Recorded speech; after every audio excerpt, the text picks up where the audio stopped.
Bonsoir. Good evening, ladies and gentlemen. Thank you for being with us tonight. We're delighted to have so many people. I'm Kevin Goldberg, General Director of Solidarité Internationale, and I am very happy indeed to get this evening started. It's the second edition of the Humanitarian Talk Humanitaire.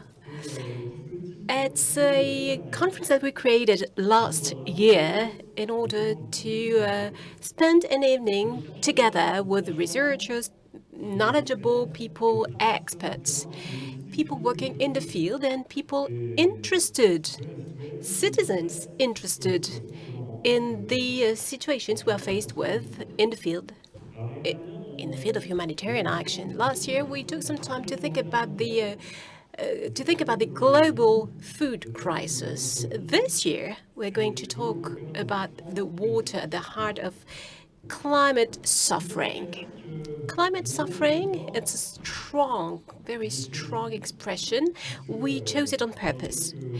In the 23 countries where Solidarité Internationale works, we can increasingly observe that populations suffer from forced displacement, food insecurity, and stress.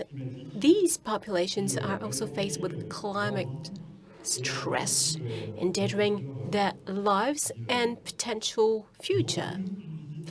I was in South Sudan, and what I saw there is a country that is in such a situation with millions of people who desperate need humanitarian assistance because of extreme poverty, because of conflicts, and because of climate stress, where there are major floodings, and thousands of people had to be displaced and leave their cities and villages and homes.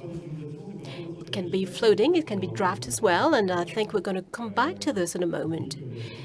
Syria, for instance, you have the Euphrates River with a decreasing flow, and this has, of course, sanitary impacts. This drought can be linked to cholera.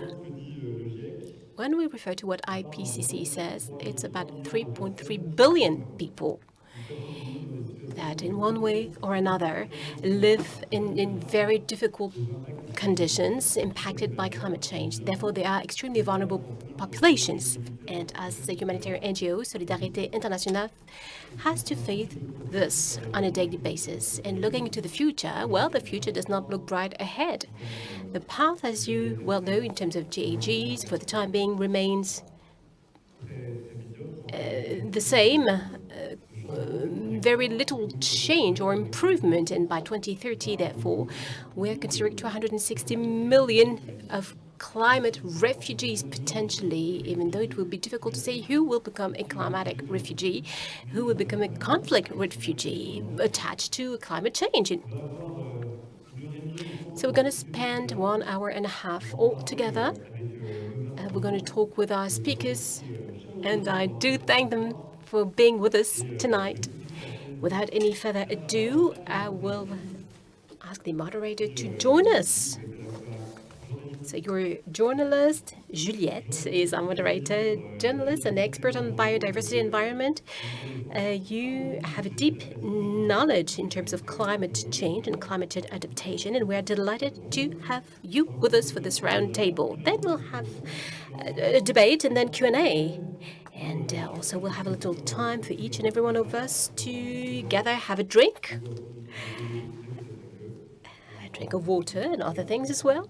And that would be a chance to discuss about all these issues. Thank you.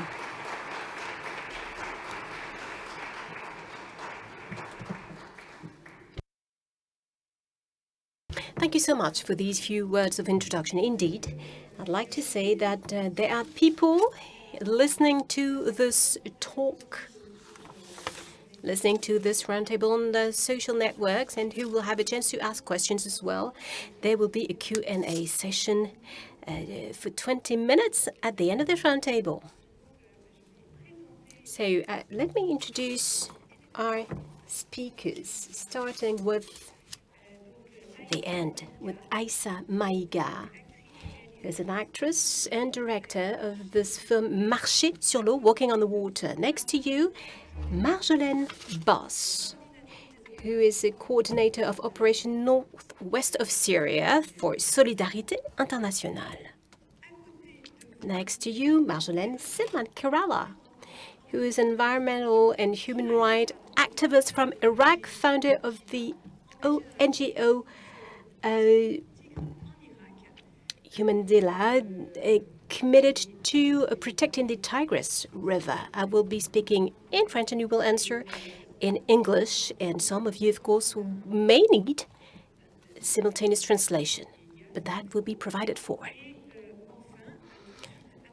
And Jean-Yves Jamin, who is a researcher, UMRGO, from CIRAD.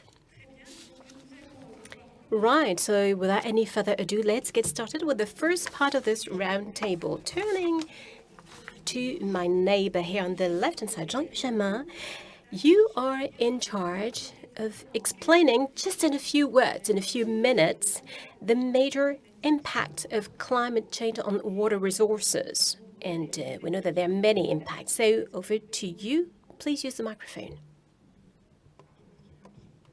It should be working. Apparently, it's not working. So it's going to be quite a challenge indeed to tell you about the climate change impacts in 5 minutes' time. First of all, everybody knows is the increase in temperatures, which has a direct impact on water resources. The higher the temperatures, the greater the evaporation of water. So, repeating, the temperature increase implies, of course, a greater evaporation of water. So even with the same quantity of rainfall, we still have fewer water reserves because the temperatures are higher. Second consequence of climate change is that in some regions of the world, there are rainfalls that are not regular, not necessarily lower. It all depends, once again, on the regions of the world. But it is a constant acknowledgement. You know, the rain level is not regular with a shorter rain season. This has two major impacts in terms of water resources. First of all, when you have less rainfall, you have less water in rivers, in streams, in underground water, so fewer water reserves for the use of all of us. In particular, in terms of agriculture, if we have less water, then plants cannot grow. And if we have shorter rainfall seasons, we have less productive plants to adapt to this climate change. So you see that climate change in agricultural terms is something that is difficult to cope with. It truly implies a lot of things, all resulting in the fact that plants will be less productive. It could be pastures for animals, it could be crops of cereals, but in any case, there will be a matter of yield. There are other consequences, of course, and other things that are not that obvious, perhaps. A river overflowing will also see the number of fish decreasing because will be a lack of food. So the fewer of wet regions, less fish will have in that region as well, or in that river. So there are many converging elements explaining the fact that there is less and less water available. I was referring to the fact that you have the river water, but also the water we walk on, and underground water, and that is extremely important indeed. Over the past decades, it has been the water resource that has been most used, more developed, if you like. In the past, we would rely on river water for irrigation purposes. And with the drilling operations, now we use water that is deep under the earth, but we don't see it, and we do not know how to manage it. So if there's a river with a lower flow, you will see the level of the water decreasing. And underground water is something that you cannot see immediately, directly. So we're working on a water that is very difficult to assess, to understand it, to manage it properly. And it's a real challenge for communities and states relying on such underground water tables. For sure, climate change has an impact, a decrease in underground water. So the level is decreasing, and relying and using people is getting more and more expensive. So let me go back to one of the consequences of climate change, if I may. Indirect consequence. The problem is not only a matter of rainfall, but surface soils are getting harder when there is less rainfall. So the problem is the runoff. Water does not infiltrate inside the soil. So instead of recharging the water reserve, it directly goes to the river and creates flooding. The water being directed to rivers will create flooding, hence natural disasters in some cities, in some villages as well. So all these climate changes are interconnected. Flooding have disastrous consequences because of urban development.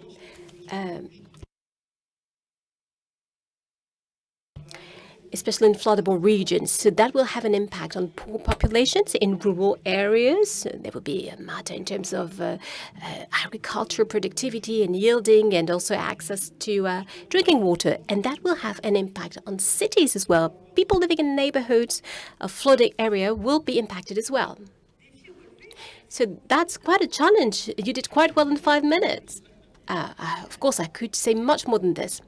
Is my microphone working? Yes, it is. So one question, if I may. When there are drought seasons, the water remaining is contaminated by pollutants as well. Well, there's different things, on this. First of all, there's less water and we use even more. So there's a competition on water that is getting higher and higher because populations in the world are increasing as well. Hence, an increased need for water. So our water consumption is going up twice as fast as the growing of the population. That implies pollution because water pollution implies releases of fertilizers, for instance, into the rivers, into the underground water, but there can be also industrial releases, industrial pollutants potentially in the water. And drinking water, if in the case of urban releases, the problem will eventually be water quality and sanitation, ultimately.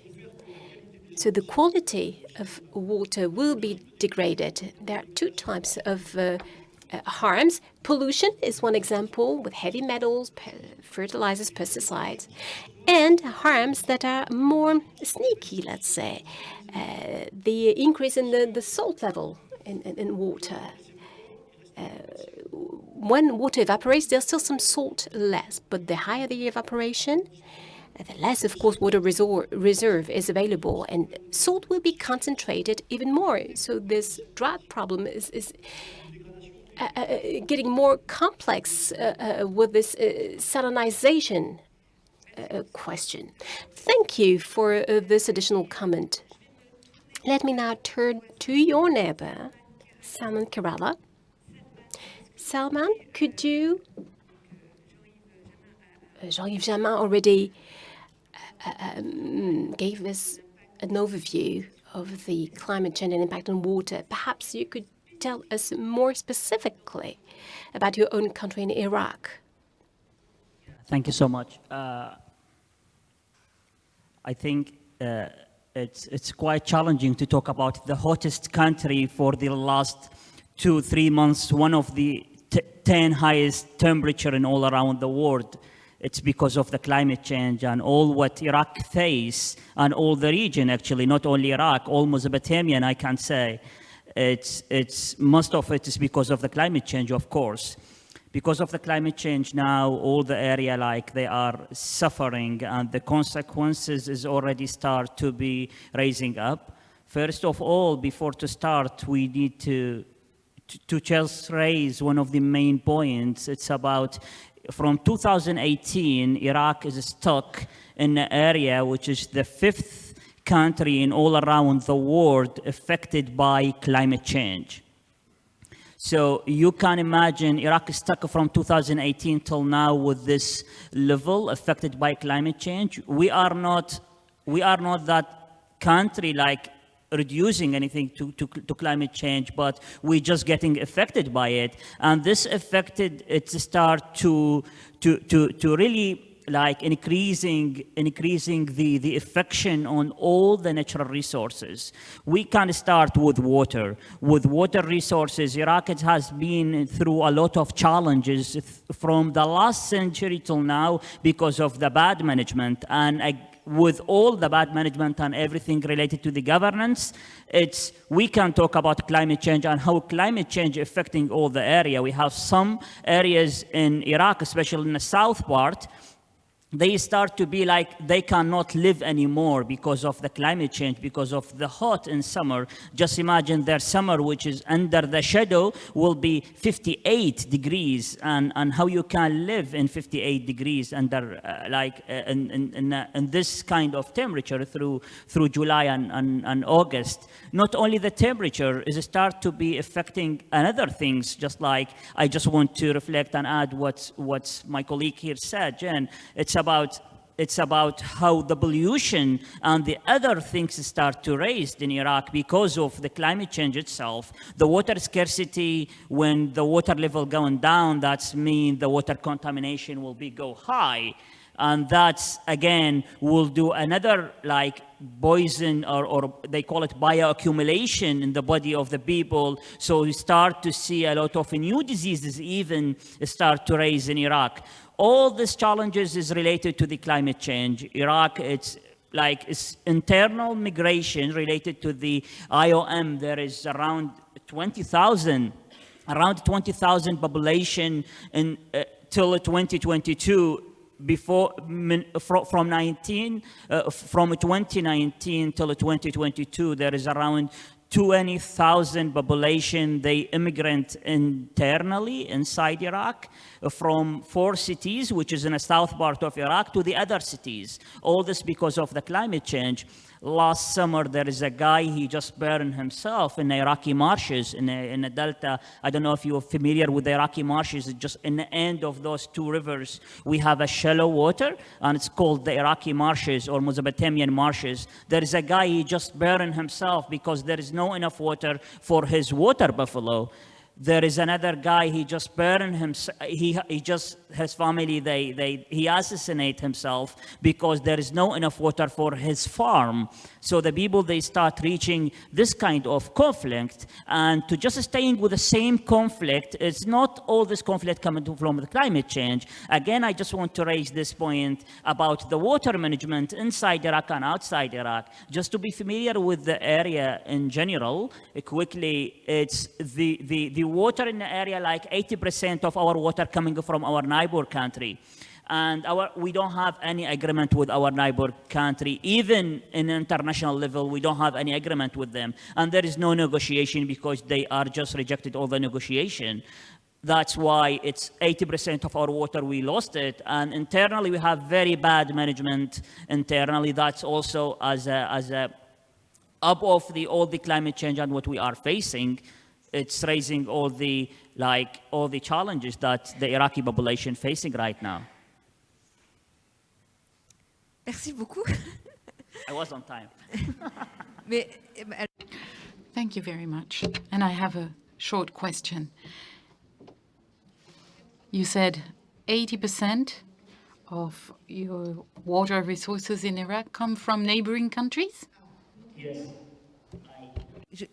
Oui, 80%. Oui. Est-ce que vous pouvez... Can you tell us a little more about that? How kind of inflow is it? Through rivers or?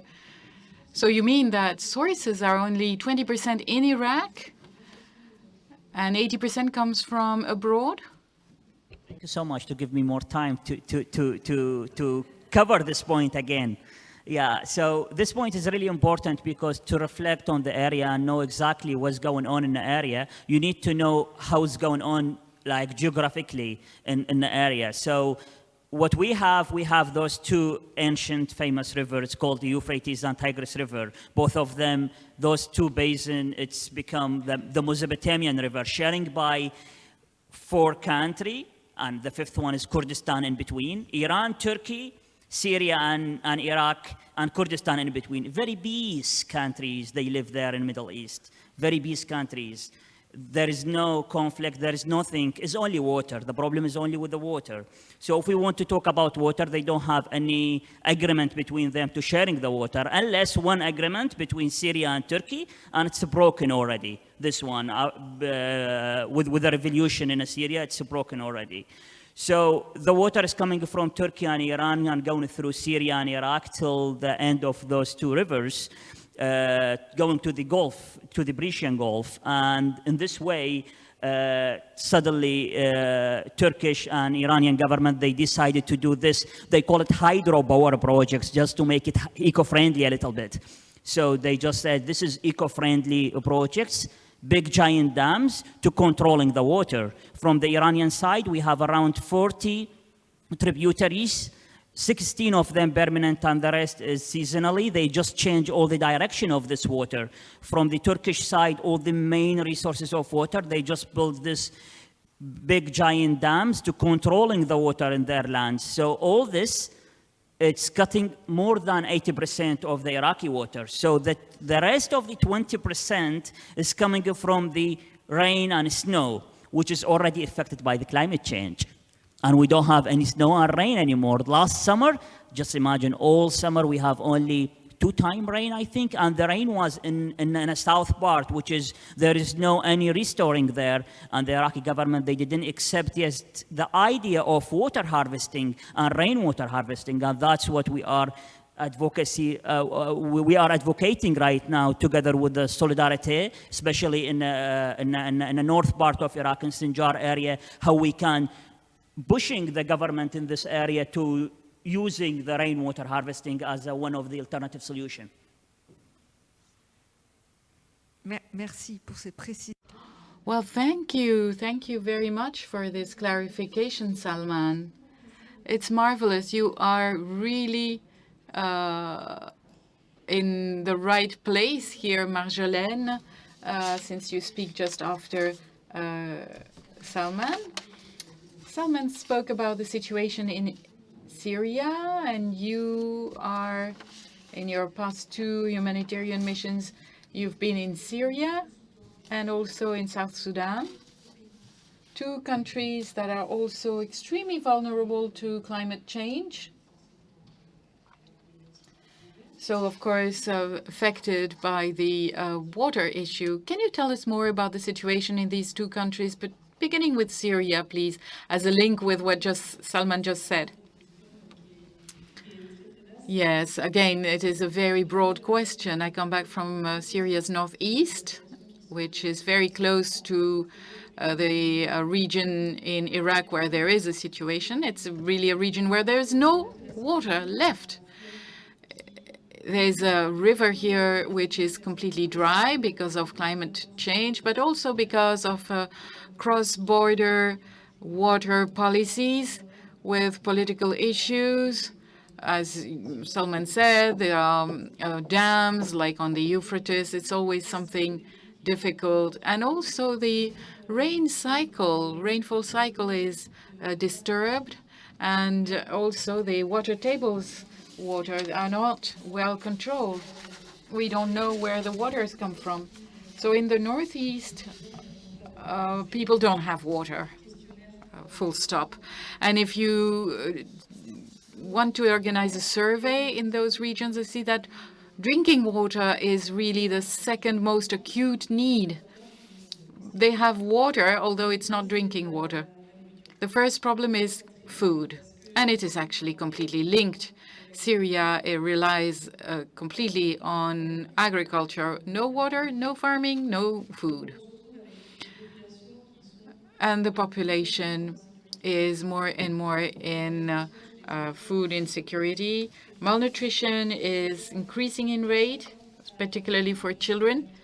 And we know that malnutrition is interrupting the development of a child and will have consequences on the long term.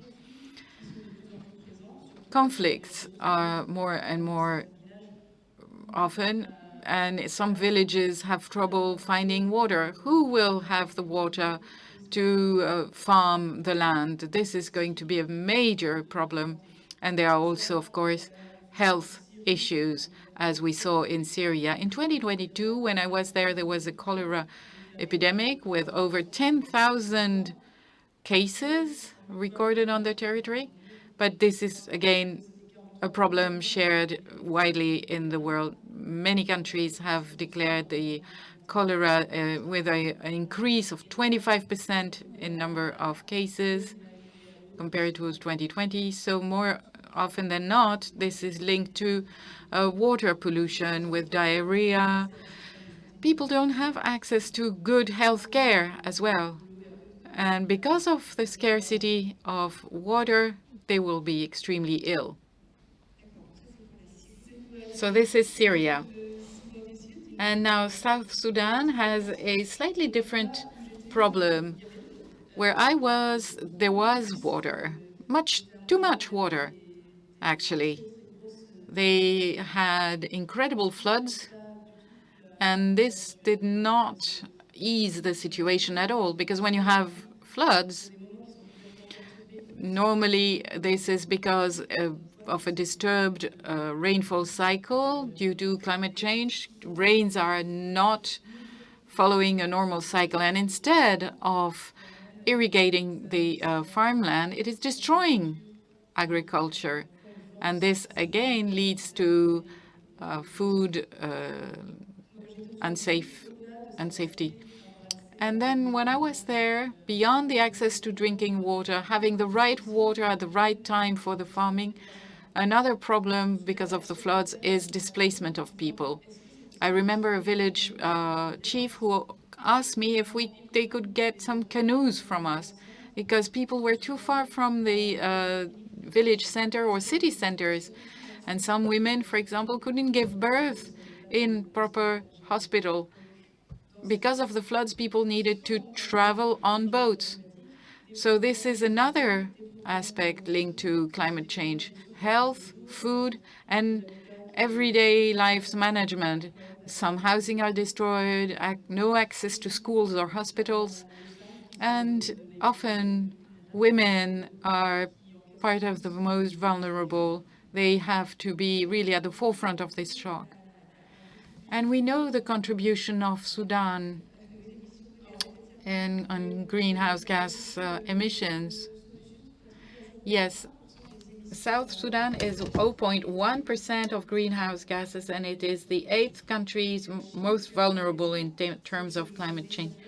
An interesting figure is that last year, for 1 million people, 55,000 were displaced due to climate change, when in France at the same moment, we were talking about 664 people. So in South Sudan, 55,000 people had to be moved. And we need to know that France contributed to 2.4% of greenhouse gas emissions. Right. More generally speaking, do you have some numbers on the impact of climate change, the water scarcity, and the humanitarian crisis, beside those two countries you mentioned? Well, it's hard to say. Climate displaced people is a new concept. There's no law about it. It's not recorded. And since 2008, we know that 378 million people were displaced in their own countries due to climate. So not only water, but also drought, fire, hurricanes, and so on. And the record was in 22, but this phenomenon is accelerating year after year. So this is really one of the main reasons, and it is also a major reason for conflict. It is really triggering more conflicts. We are all fearful of those climate crises. They are ever stronger, and water scarcity is obviously part of the reasons for conflict. Aïssa Maïga. Hello. As we said, you are French, you are an actress and film director. You have many causes dear to your heart. Racism, you want to defend gender equality, and you also fight against climate change. With this documentary, we're going to see a few extracts. The name of this documentary is Walking on Water. But just before we look at your extract, can you give us in a few words, very briefly, what is the link between this fight against racism, the fight against climate change, and the fight for women? Well, I started as an actress with many dreams in my mind. Very soon, these dreams were confronted to the reality of African women.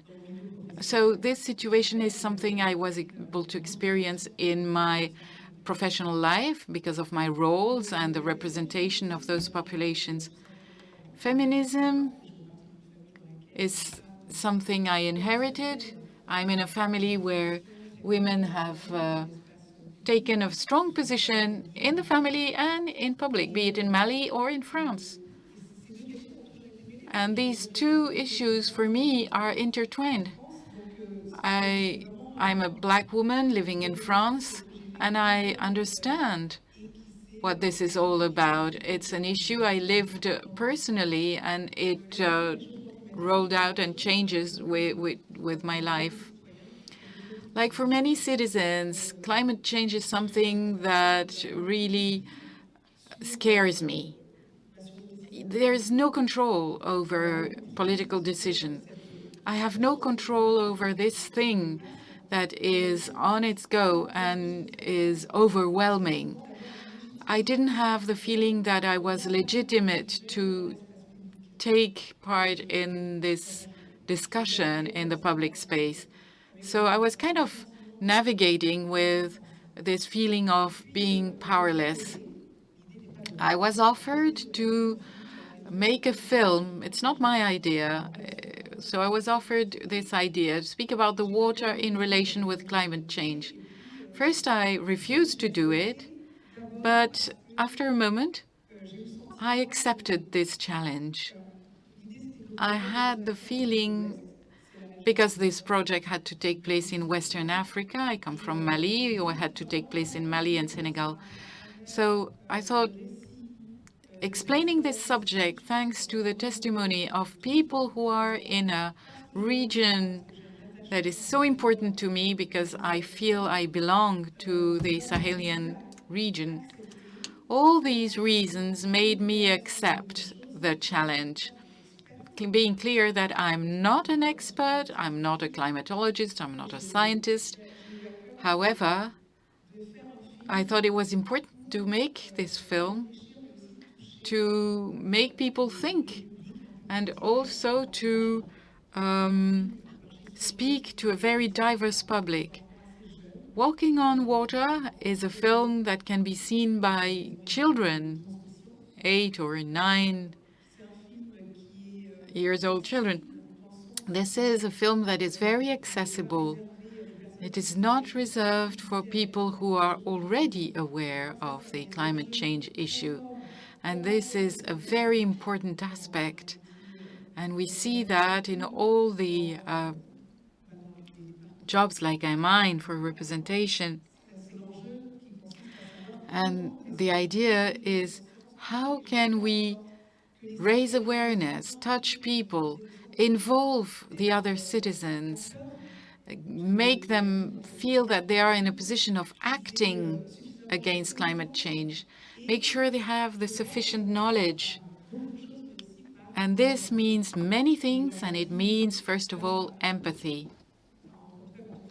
When you make a film, you need to show some realities to make sure people get involved, feel committed, and you can then abolish all the boundaries, be they cultural, religious, or of nationality. I'm taking too much time? No, not at all. So this is the long process that took me to make this film. When did you finish this film? Well, it was shot between 2019 and 2020, and the editing was finished in 21. Okay, let's have a look at an extract of this film. I think it's here.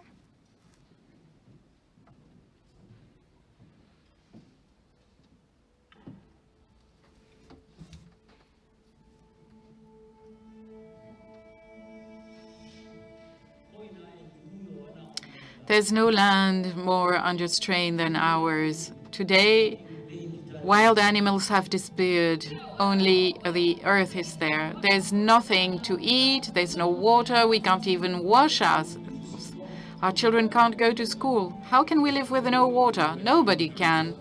The only pit in activity is 10 kilometers from here. We leave and we have to leave our children unattended. I will come back. I'll never leave you. I know how difficult this is for you. Pull. Pull stronger. We're above the water level, so we need to drill here. The water is too deep. When there's a problem, we're all concerned. We'll find a solution together.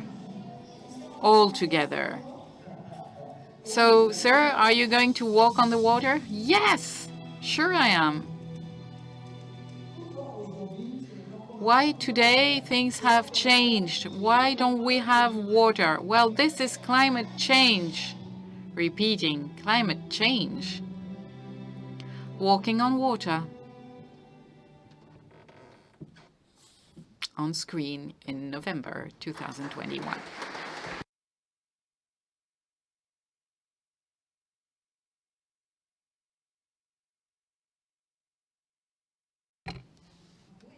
Congratulations. You partly answered the question, why did you choose to make a documentary as a format? You said that you were offered the idea, but asking this differently, you didn't want to make an actual feature film with actors? Do you think that documentary is the best way to, or the most adapted way to express yourself? And how was it perceived? How was it received by the people who are on this extract? Were you able to screen it in the countries themselves? Show it to the people who are the testimonies, and did it give the expected outcome? Le film quasiment comme une fiction, parce que, alors pour des raisons à la fois logistiques. This feature film was just like a fiction. We didn't have the logistic means to spend a year there. Security reasons included. It's a region where we cannot stay too long. We should not be identified staying in the same place as an accidental crew. So the film is somehow fictional. And I felt somehow that fiction combined with the documentary could be the right vehicle, the perfect vehicle, actually, in order to provide information, of course, and also to raise awareness, add a touch of sensitivity. I really wanted to also make a feature film. And you must have admired what the technical team has done. You know, I didn't want to trap the characters. They actually opened up their doors to me and pity them. I really wanted people to discover them in their daily lives. And to see how dignified these people are. We were shooting in Sahel. You know, pride and dignity is extremely important to them. And the people I actually got a film were very reluctant originally. They did not want to show how poor they are. It's, you know, you do not want to complain. You do not want to trigger pity, and I promised them that they would be considered with the right dignity. And now, about the way the film was received, well, we promised that it would be first screened in Niger, and we stick to that promise. It was really very important for the villagers who decided to travel from Athis to Niamey, the capital. For some of these people, it was their very first trip, the very first time they actually left their original region where we made the film. And for some of them, it was their first time at the movie theater. And so they discovered what the result was of all the shootings that we did for a whole year. They were really very proud. They are very proud. And the legal population were filmed a lot in the past. First of all, because there are many rituals and dancing habits. I'm searching for my words, says the speaker. Long-standing traditions, you know, that were really interesting in the for the Western world, for the Western eye. But mostly for the folklore. And for them, they attach a strong importance to the fact that they want to be represented as they are in a film. So it's a great source of pride for me, for them, and for them to see people speaking about their problems, access to water and all interconnected problems, health issues, education issues, the living conditions for women, for children. All these problems are shown, but not in such a way that they should feel trapped in poverty, in misery. With this film, maybe that wasn't the ultimate goal of the film, but anyway, what really is important is were there tangible consequences after the film in terms of water supplies, in terms of access to water for the people that you actually filmed? Well, yes, we have worked with an NGO there that endeavored to raise funds, and we helped in this in order to create and to build a drill. To drill, of course, drilling is not a sustainable solution, and we are fully aware of that. We know what are the limits, you know, the limits in terms of sustainability. Simple enough. But this is something that has allowed tens of thousands of people every year to have access to drinking water. With the film, we were able to raise funds, to raise money, but honestly, producers and myself remain quite humble on this in terms of the film's impact. What we did is what we were committed to, raising money and also giving additional funds in order to sustain the village. We're still in touch with them today. Thank you so much. Salman Khairalla, question for you. Do you believe whether documentaries, first of all, made about your country, do you think it could be a great way to raise awareness on the situation there, just like Aïssa did? So, but in your own country, in Iraq? Of course, yeah. Of course, that's really important, like using this kind of material, a new way for the awareness thing, it's always bringing it's bringing the people on the floor, bringing the people on the same page with you, just to see what's the reality exactly, because we're still having some people like in Baghdad. Baghdad is the capital, as you know, of Iraq. It's in the middle. So they don't care about, because they still have water in tap, so they don't care about the people who's living in the marshes or in the south part. But when they saw in our social media some of those films, or when they saw such kind of those documentation, it's helped a lot to see the reality, what's going on, how we can using the water in a good way. So of course, like this is showing the reality, how the other part or big part of this world, how they are living. But still there is a lot of people, they didn't quite understanding what's going on because of the climate change. They didn't understand there is a big conflict is coming, or it's already starting between even tribes in Iraq and outside of Iraq, between families, because of there is no enough water for their farms. So of course, this kind of documentation, we can use it in two ways. As you said, we can use it for the awarenessing, and we can use it in the other way, which is documentation for the future and documentation for our advocacy and for the other campaign that we want to do.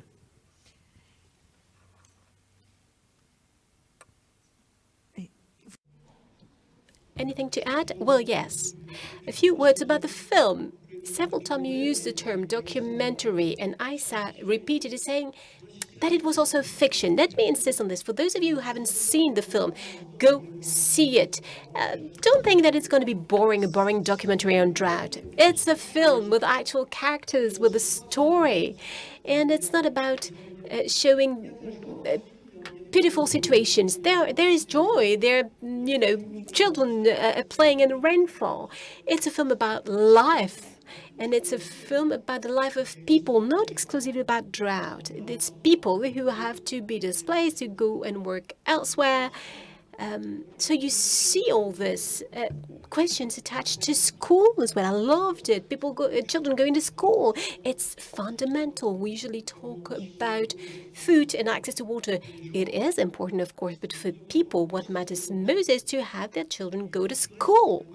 All the rest is important, but not as important. So it's not only a film about drought, it's a film about the life of people telling a narrative. So go see it. You can see it on the internet, any platform. You'll find it. Thank you, Jean-Yves. So back to Salman. What I would like to understand is what you actually do with your NGO. We haven't talked about it yet. All the action that you undertake in Iraq, it's called Humat Dijlah. That's the name of the NGO. What do you do? Do you make films? I don't know. Could you tell us more about it? Yeah, thank you so much. Finally, you give me a space to talk about Humat Dijlah. Humat Dijlah, yeah, we call it Humat Dijlah. That's mean in English, Tigris River Protectors Association, but we just forcing the people pronounce Tigris River as Dijlah, because in Arabic we call it Dijlah. So that's why even in English, we call it Humat Dijlah. Humat Dijlah, it's not, the organization itself is a tool for the movement. This movement is starting with two people, me and the other co-founder with me. So starting in 2015, thinking about the future, what's gonna happen after Daesh, which is ISIS. What's happened, what's the future, what's the priority, what we can talk about. And we start shouting in the street in one of the demonstrations about the water situation in South, and the people said, well, Salman, there is people killing in the street because of ISIS, and you talk about water? I said, yes, because there is people in the marshes, they left because there is no enough water. I left my city because of the weapon of the terrorists. They were threatening me and my family. But in the same time, there is people, they left because of this water. So that's what we call it, water urbanization. And because of the water urbanization, we start talking about Humat Dijlah. Humat Dijlah as a social environmental movement, we work on 3 levels almost. The first level is very local level, depends on the city. Humat Dijlah right now working in 17 cities across Iraq with around 400 volunteers. Those volunteers, it's accumulated through this 5-6 years ago.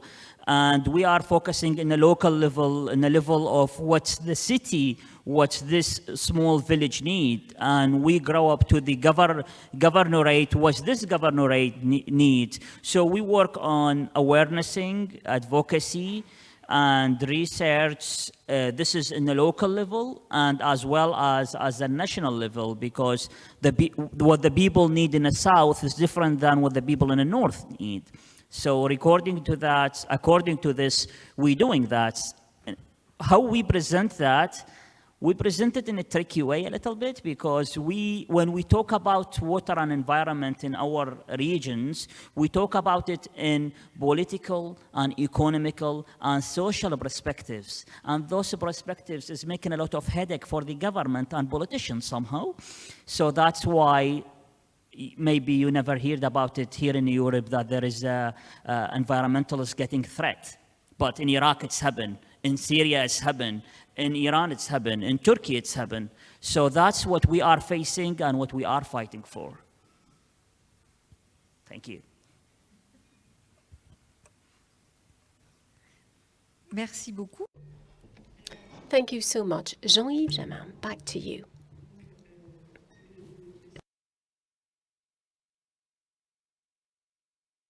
So CIRAD is working in the field to support communities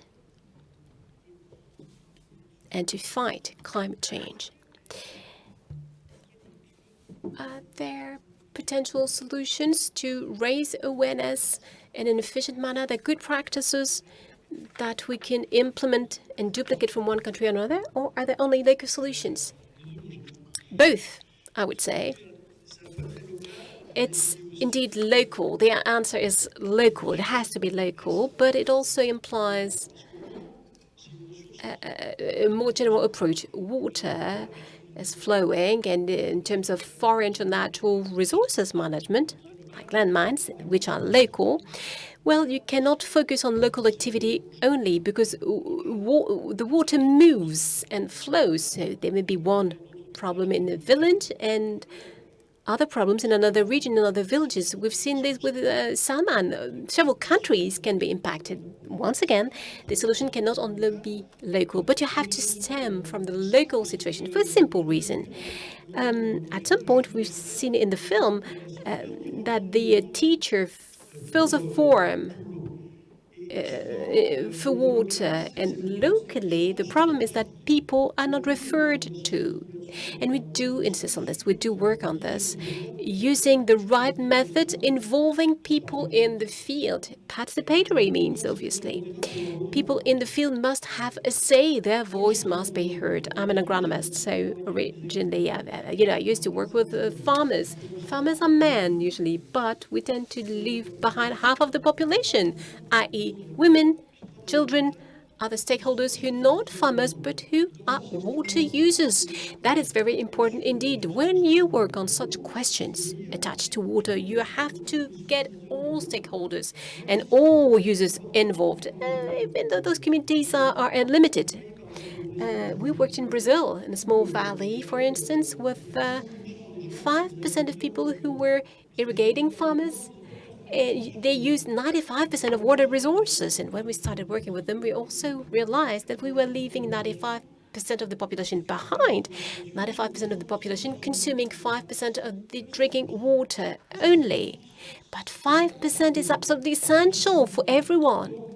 And it hits everyone. So we worked as scientists, agronomists, but we were interested in the question of the drinking water. That was absolutely essential for population, not producing more tomatoes with the water available in the fields. It was really saying that each village had to have access to drinking water, quality water that would not make you sick. For this, you must have all stakeholders involved locally. For instance, in Tunisia, we have developed a program with the Ministry of Agriculture, with the local governments, in order to discuss with the people in villages with 4,000 people in 5 different regions in Tunisia. So we all discussed about this matter, access to water, poverty, drought. But when you work in villages, you must not exclude, leave other levels aside. I do insist on this. National authorities are important. If you work locally only, when you go, it's all over. But if national authorities are involved, governors in our cases, the Ministry of Agriculture, or and the staff of the ministry, you make sure that the story is ongoing. So participatory methods are fundamental. Basic users have to be involved, as I said, but you also must keep in additional stakeholders, including public authorities, if we want solutions to be sustainable. That applies everywhere, right? You have to work with local stakeholders, and also just to make sure that your action is sustainable at the national level, you have to work with authorities. Yes, you have to have them involved, working hand in hand with them. When we worked in Tunisia, after our project was carried out, well, we collected 12,000 proposals from the different stakeholders. That was huge. People came up with tangible proposals they wanted to do in their own villages. It is something that we have done working with the Ministry of Agriculture, with the students from farming schools or universities.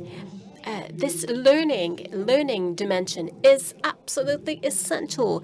It's a way to be informed about the importance of drinking water. You know, I've learned as well. I've had my own experiences in the field. It is important for the students to be involved. They are the future executives in their countries, you know. That's the younger generation. So once again, having everyone involved is the way to prepare best for the future. There's a project called PACT, which is highly symbolic.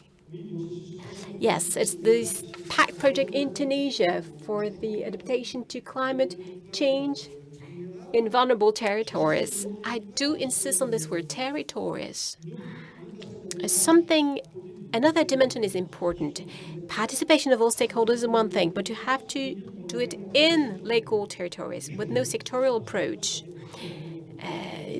That is to say, you don't focus on the health in one hand, and then education, and then water. No, everything has to be mingled. If we need to understand the problems in a village, in a territory, everybody has to sit around a table. We said it already, you know. We talked about water in terms of farming production, in terms of health. All these questions are interconnected. So you cannot deal with one minister only. You have to do it with all stakeholders. It has been done with PACT.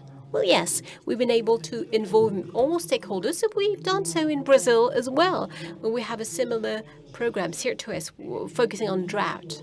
And in this case, once again, we worked with the different ministers, health, water, agriculture. So all these people also go to the field, work in the field, meet with the users as well. Sometimes there are conflicts attached to water. In Brazil, for instance, there are many small dikes.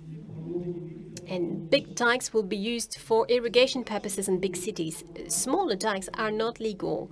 Big dikes are legal, but small dikes are used by the poorest population in the most remote areas. So you have to get rid of dams, small dams, but this is something that you cannot do directly. You have to talk with all the stakeholders using the right methods. Marjolaine, turning to you now. Isn't it the role of NGOs to act as facilitators? Yes, absolutely. Well, I will remain quite humble in terms of the implementation of all these solutions. We know that problems are getting more and more complicated. Turning to my own experience in Syria, this last 18 months with Solidarité Internationale, where we were working on access to water issues and food security as well. So once again, local players, local stakeholders have to be involved. Populations, farmers, women, local authorities, and so on and so forth. They're all here to make our action sustainable, theoretically. That's not easy, of course. Water issues are political issues. When we talk to local players in Syria, they were telling me, well, you know, the problem is the Turkish people. If they give us access to water, problem solved. And then there were other people were saying, no, in fact, the problem is a problem of water management in Syria. So you're in between all these trends or these opinions. And when you try to implement a project, you have to deal with more and more complex crises. An NGO must be able to handle a cholera epidemic, for instance, and implement urgent activities or relief plans. You have to work on nutrition as well, which is highly technical. And there are long-term problems you have to cope with, like providing access to water. And all NGOs do not necessarily have the capacity to ensure proper sanitation. We were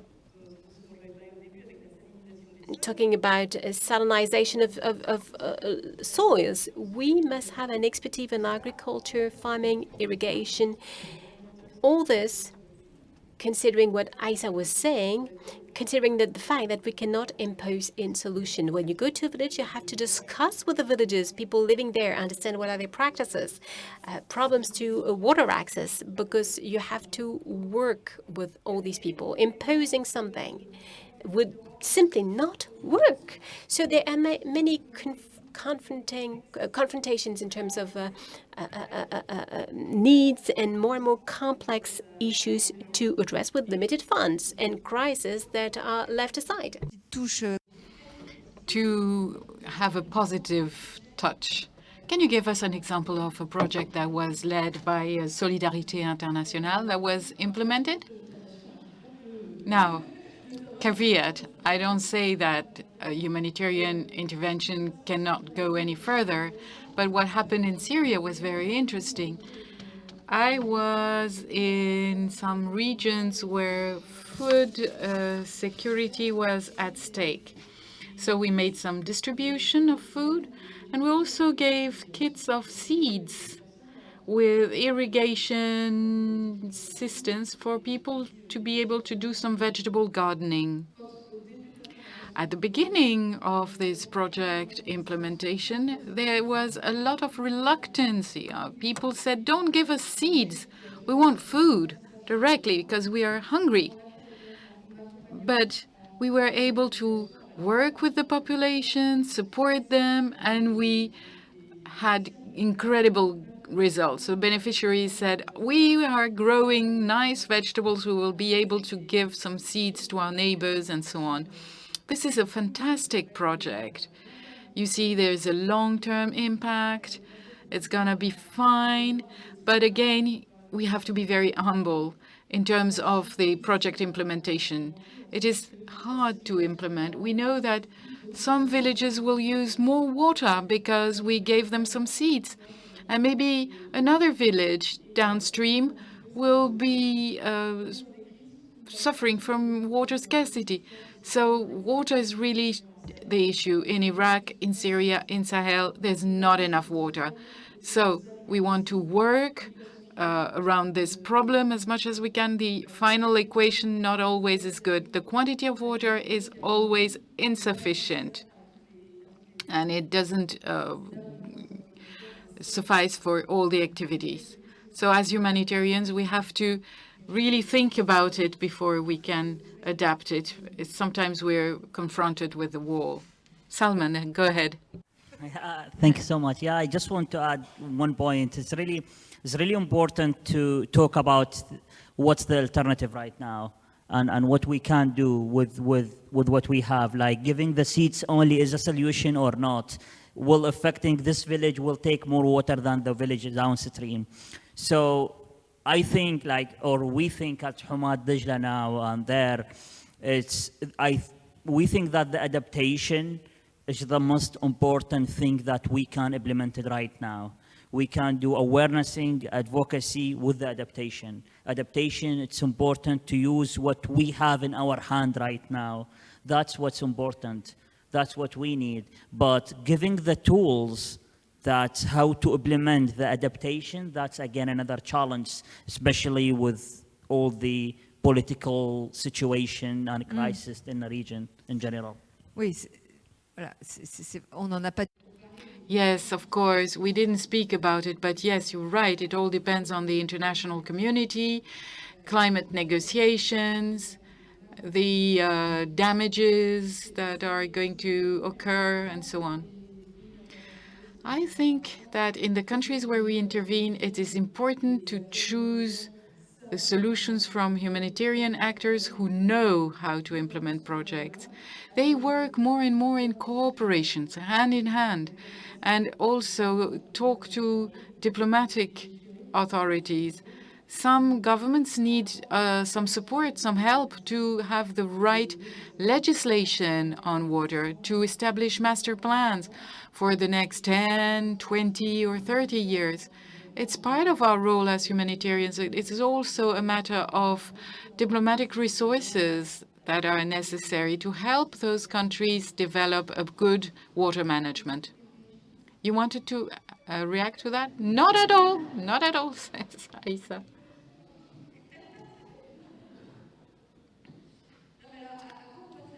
Well, before we open the floor to questions, what time is it?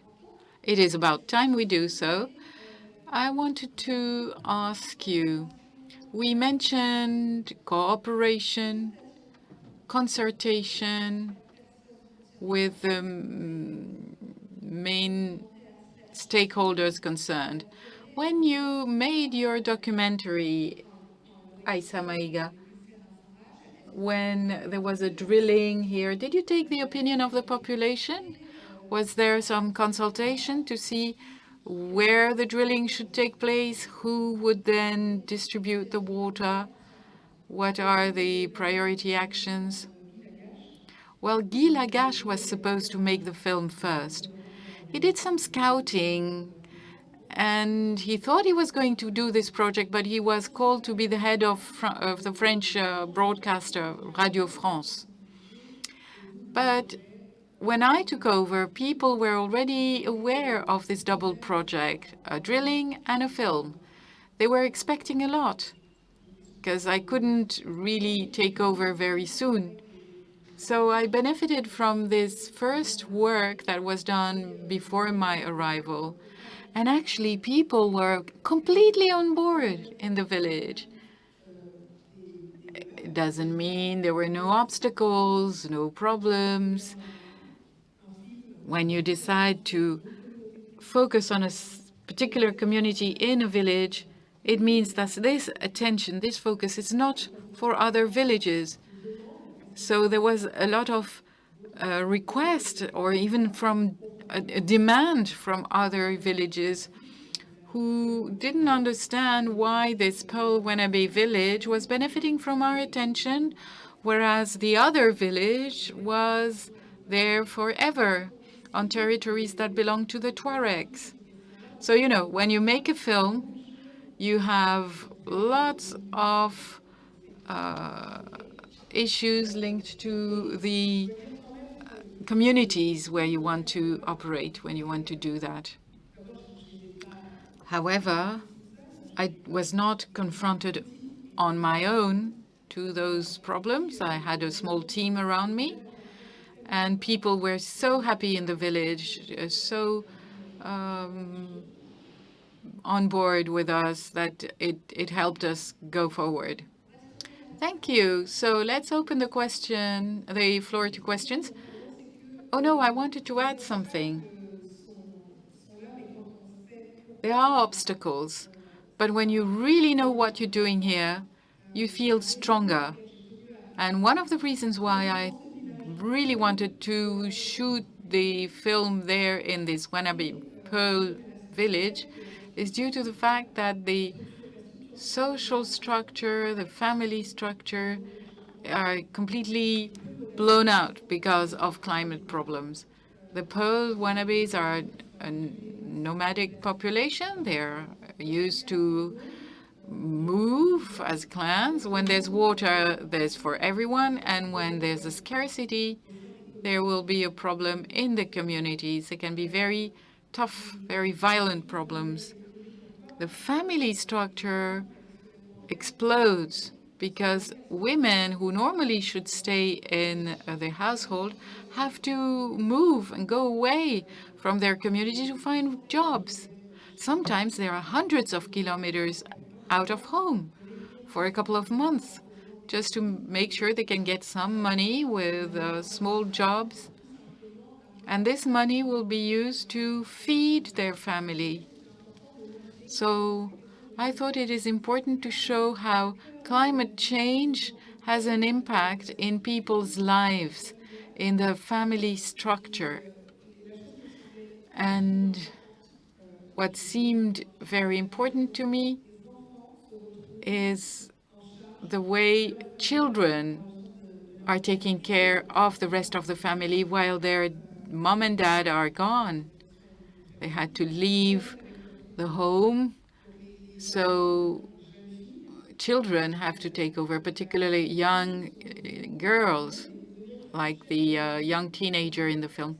They become head of family in a very difficult context, where they have to find water kilometers away, sometimes several times per day, according to the season.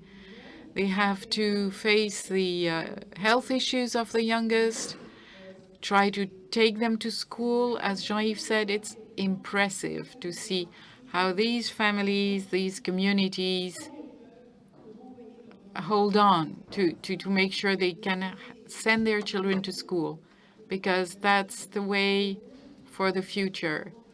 The future of these children rely on their possibility to go to school. All the obstacles we see are counterpoised by the fact that we have a mission to make sure something happens or something is seen by as many people as possible. Thank you.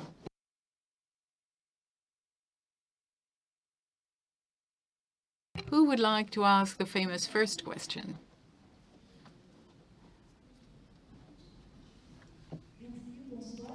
Hello, good evening. My name is Aïssa.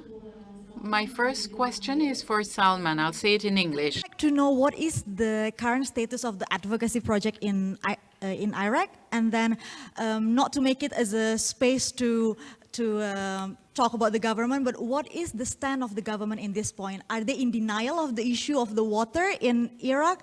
If they're aware of this, do they have short-term or long-term solution for this? And how's the work of your NGO helps the realization of the government in order to help the population even further, especially on the south of Iraq? And la deuxième question, c'est pour Aïssa. My second question is to Aïssa. When you speak about mothers, it reminds me with your work with the young boy who tamed the wind. Is it important for you to deal with environmental issues? Did this motivate you for this documentary? Now I have a third question. It's for Marjolaine. Not everybody have an opportunity to go to South Sudan or Syria. So what can young people, I count myself among the youngs, what can young people do to support this effort and not think that we are too far away from this? Thank you.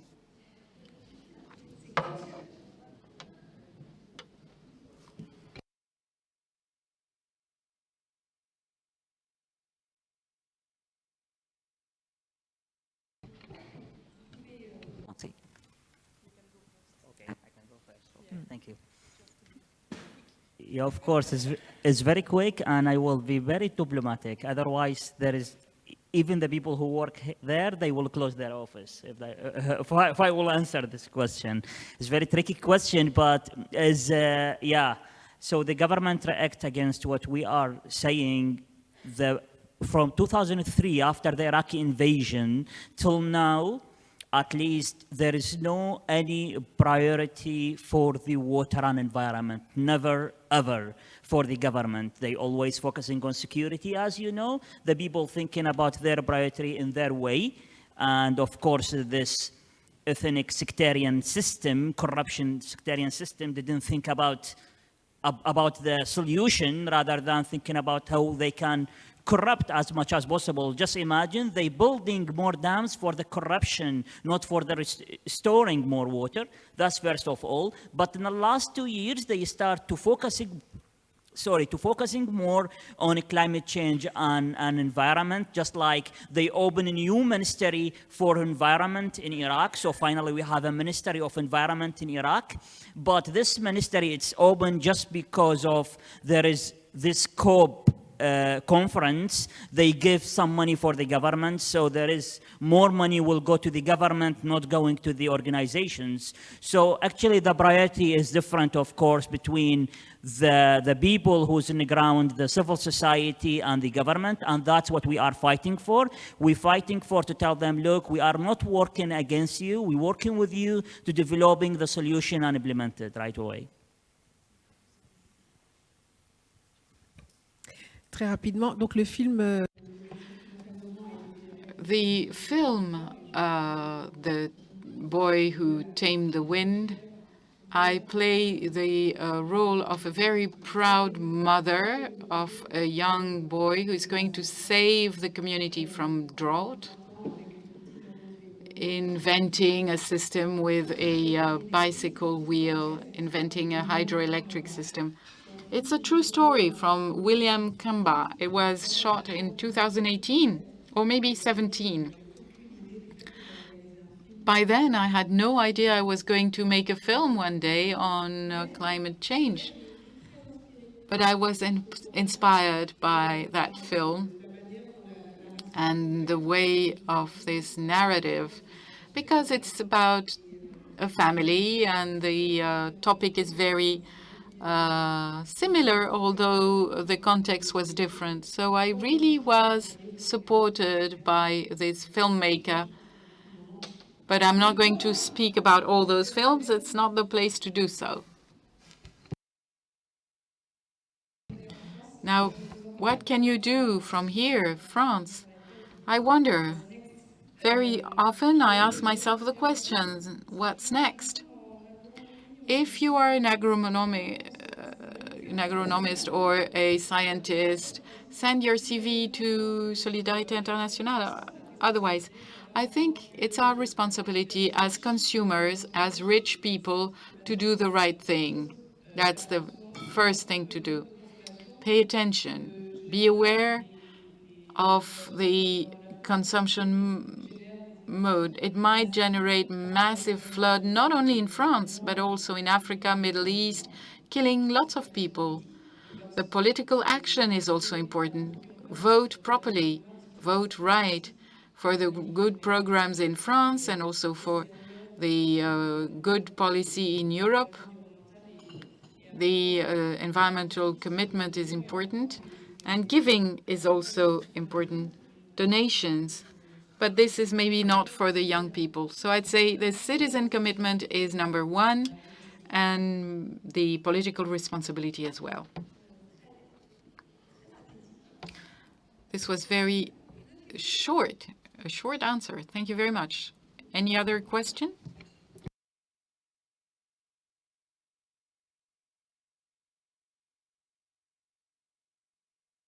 I'll try to be very brief. I'm a geopolitologist for water. I wanted to make a link with everything you mentioned today. I observe three common points between the three speakers, Aïssa, Marjolaine, and Salman. Iraq, Syria, and Mali are regions that are taken by Islamic groups.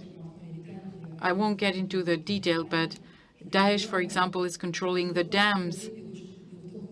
Now, concerning the information you get, how do you identify this issue to access to water and to climate in your action when there is an armed conflict?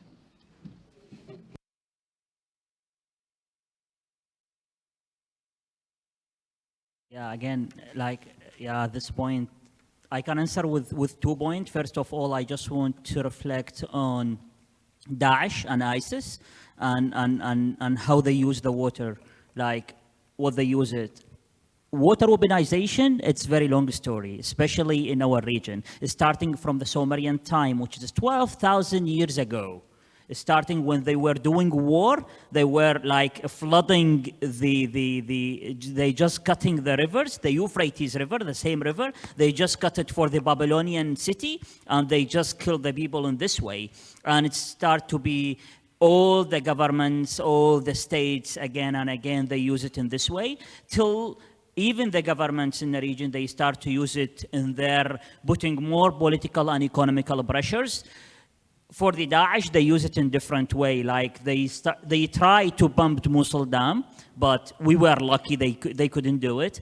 And they try to poison one of our regulator dam. It's called Ramadi Dam. That's dam. If they would success in that time, they could success. That means there is over than 10 million will get poisoned because of this. So of course, it's very tricky using the water as a weapon and water weaponization. Water weaponization is very geopolitical stuff now in our region, and not in our region only. It's even between Russia and Ukraine. And you saw what's happened in this dam a few months ago when it's blow up, and what's the effect and the consequences of that. The second point about what the second question about the civil society, what they can do, or what we can do with those Islamic states or governments, as you mentioned. We start to use it as a tool, actually. How? We start to use words from Quran in our advocacy campaign to tell the Turkish government, you are Muslim, and those people in Muslims as well. And in Islam, there is a sentence in Quran. It said, like وَأَنْبِئْهُمْ إِنَّ الْمَاءَ قُسْمَةٌ بَيْنَهُمْ كُلَّ شُرْبٌ مُحْتَضَرٌ. That means tell them that the water, it should be dividing in very right way between them. And this is very clear sentence. It's written in Quran. So we start to use it against them. You said you are Muslim. Let's use it in this way. You said you are Muslim. Why are you using overfishing? You're using poison in a river and getting the fish. So we start to use it in this way as a tool. But of course, it's not always working.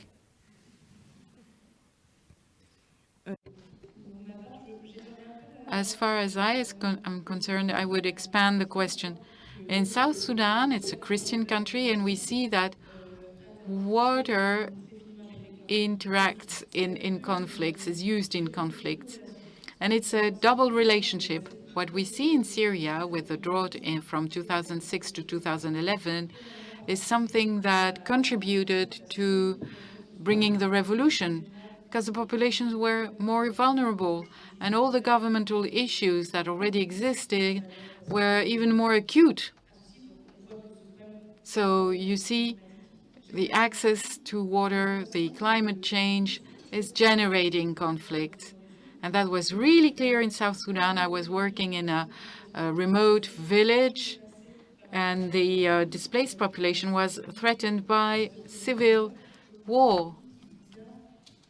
They were living along the river, but the population doesn't have the same access to water, and some are more vulnerable. So you have this double relationship, the resource leading to conflict and the conflict which endangers populations that are even more vulnerable. But I wouldn't link that to one religion in particular. It's everywhere.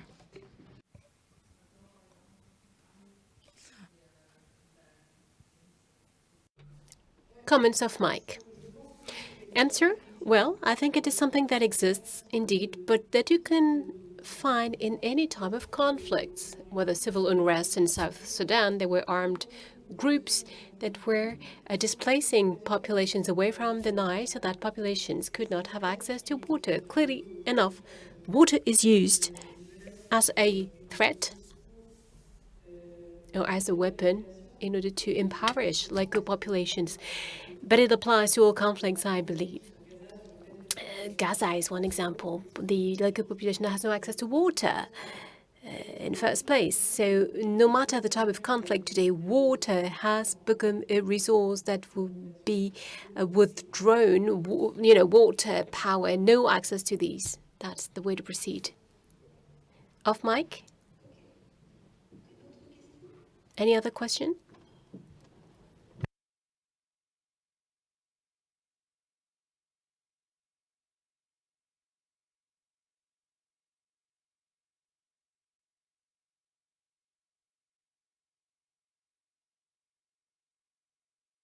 Thank you for all your comments.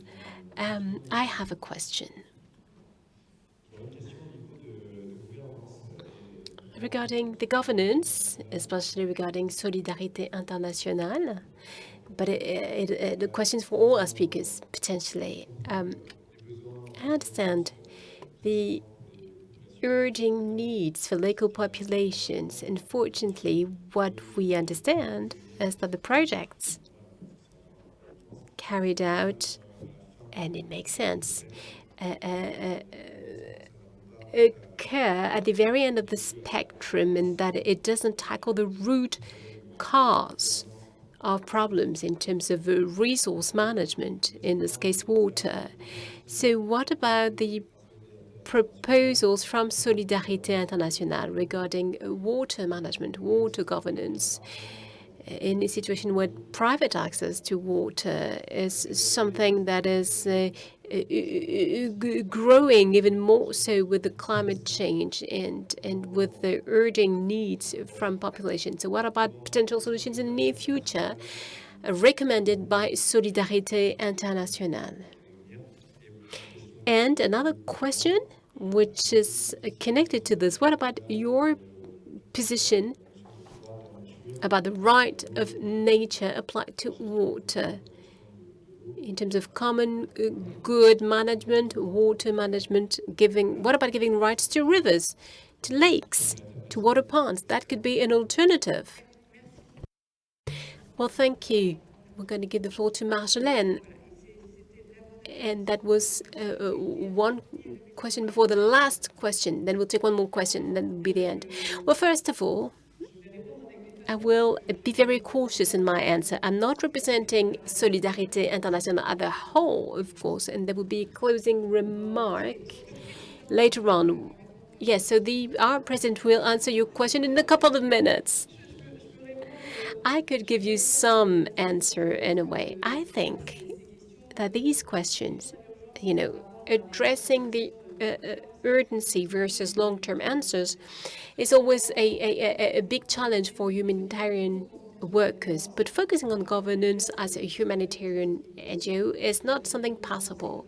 When we know that in a country there is no water, when we see people dying every day from cholera, we have to cope with the cholera first as an emergency while trying to meet with long-term problems. But obviously, we have to cope with both.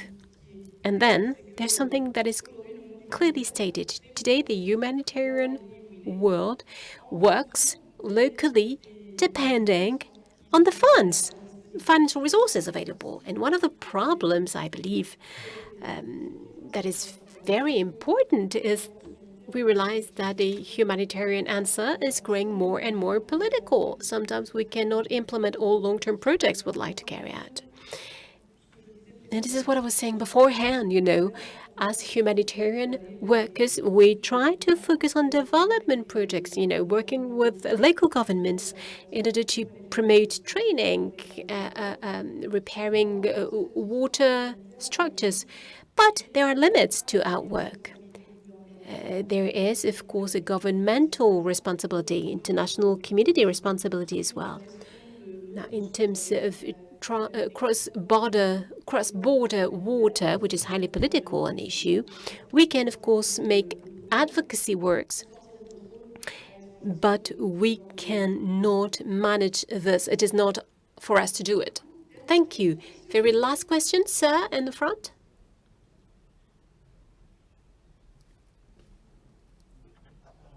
Good evening. Let's start with the gentleman from Iraq, close to Iran. Iran developed an invention a few thousand years back, I think it was. And with that underground river system of the existing rivers at the time, there was developed the right of water, which is different from the Western right, Western law, which is a system, a legal system that is unknown to the Western world. This legal water system is being reconstructed in these conflicted areas. So, is there any, let's say, open way in order to reconcile this tradition, i.e. water management using underground channels that were built by children, and the informal economy? Thank you. Was it clear enough? It's not clear that translation was. But, yeah. The question is, you have like traditional ways of managing water, and especially in Iran, they have very strong process. Yeah. Now all that get a little bit destroyed, and how do you reconcile the fact that you have conflicts and you have like more traditional ways of accessing to water? Because I understand water is a parallel economy. Yeah. Thank you. Yeah, thank you. Yeah. Yeah, actually, we always thinking about the traditional way how we use the water, and that was our challenge in Iraq. Actually, do you know how? Because we still the Ministry of Water Resources running by an engineering thinking of a flooding of 1958.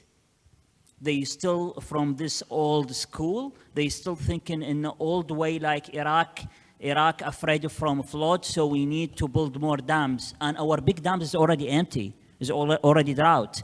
So of course we can work on the tradition way how to manage the water, but of course we need to develop it because the population is not the same numbers.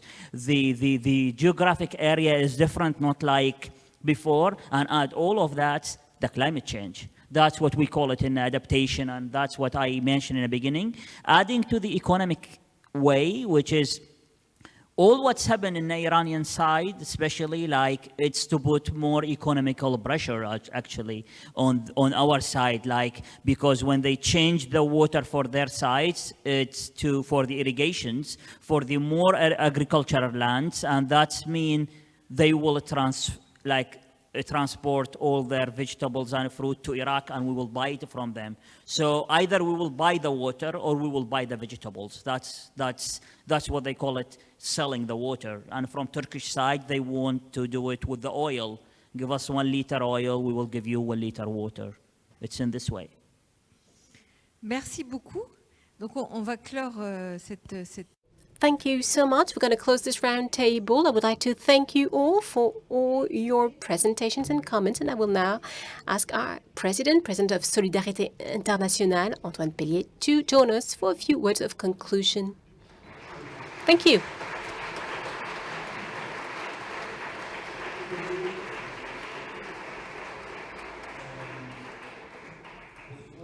Good evening, ladies and gentlemen. Let me first answer the question that was asked and complete what Marjolaine said. So we'll do this on top of my 3-minute conclusion.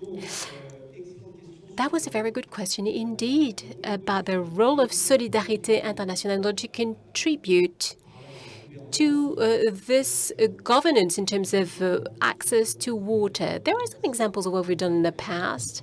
For more than 10 years, we've been producing a water barometer. It is a tool you may have followed for some years, and it's a way to gather everything that was done in terms of water solidarity, but not exclusively.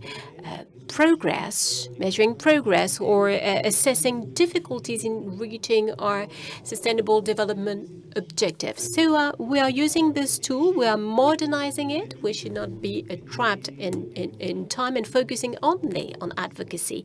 But it is an activity that we've implemented for more than 10 years. And we've been also very active on the Water Forum. Every 4 years, as you know, the international community working on this question of water gets together. And in 2022, that was the last edition, for the first time, was organized in Dakar, in Africa. Solidarité International was part of the few NGOs that were invited to preparatory work. So we've been able to promote the voice of NGOs during these preparatory works and during the formal sessions in Dakar. We also take part to platforms such like the Plateforme Française de l'eau and other clusters as well. So these are many arenas where we make our voice heard, and we've been doing so for more than 20 years. When we decided to focus on water and sanitation and to fight this fight as a priority in all the countries we are working in.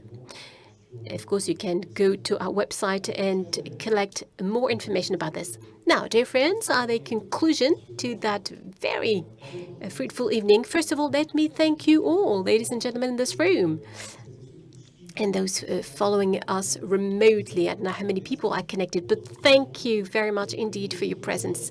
It's very dear to us, and it is the very purpose of our work as a non-governmental organization. We definitely need the support of civil society in France, obviously, but in other foreign countries. We need their support.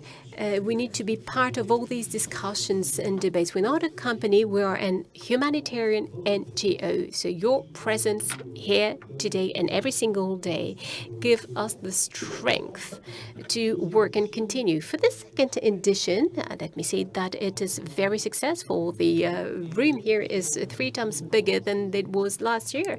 So maybe in a couple of years, we're going to book a rock venue. And we're counting on you, obviously, to talk about us and get together next year for our next humanitarian talk. Thank you. I'd like to thank our 4 speakers, Aïssa, Marjolaine, Salman, Jean-Yves. You have inspired us with your expertise, your skills, commitment, convictions. It is an important time for us as an NGO like Solidarité Internationale. It's a chance to get enriched, to get nurtured by other experiences, and not to, stay contained somehow and focusing only on the things we know. It was very enriching to hear from you, to listen to you, and everybody in this room made the most of your contributions. And from your discussions, we get the strength to keep on working in 23 countries, serving 5 million people every single day. These millions of people who trust us, and we try to help them the best we can, of course, to the limit of our capacities, and focusing on this notion of dignity. Aïssa, I remember what you said about this. It's one word, and you said many other words, of course, but this word, dignity, is particularly strong and important for Solidarité Internationale. And it is at the heart of our mandate. It has been at the heart of our work for the past 40 years. We talk about suffering and sufferance, people impacted by climate change. Climate change is a scientific reality, but for a humanitarian NGO, it is also a matter of suffering.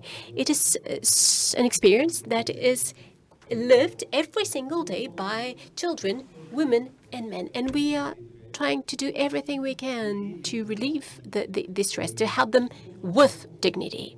It is quite striking, when you go to the field and we meet these people working with us every single day, to see how dignified they are, in facing their problems. Kevin is back from Sudan. Marjolaine knows Syria quite well. I was in Afghanistan last spring to meet our teams there and supporting Oriane Zera, who's a photographer, who has been one of the many photographers who helped us build this exhibition in Palais Royal on this very same topic, sovereigns at the heart of climate change.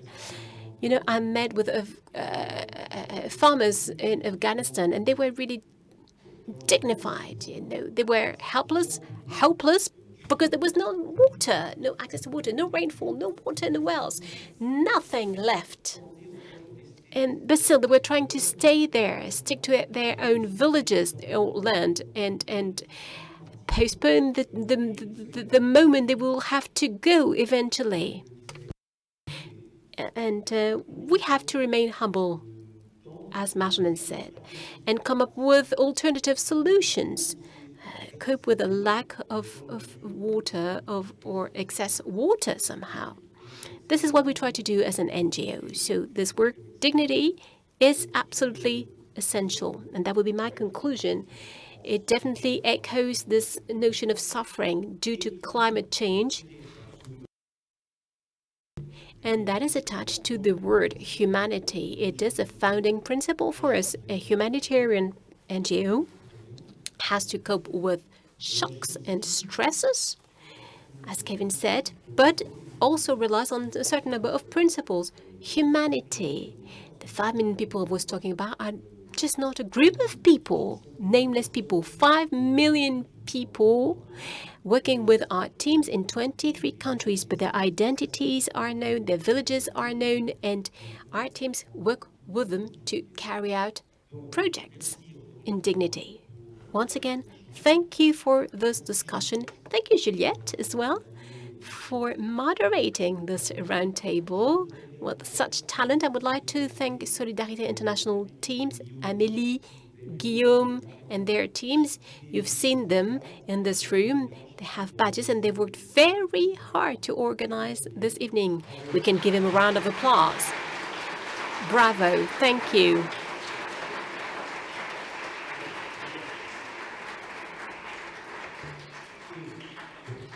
And as a real conclusion, a couple of words or 3 words.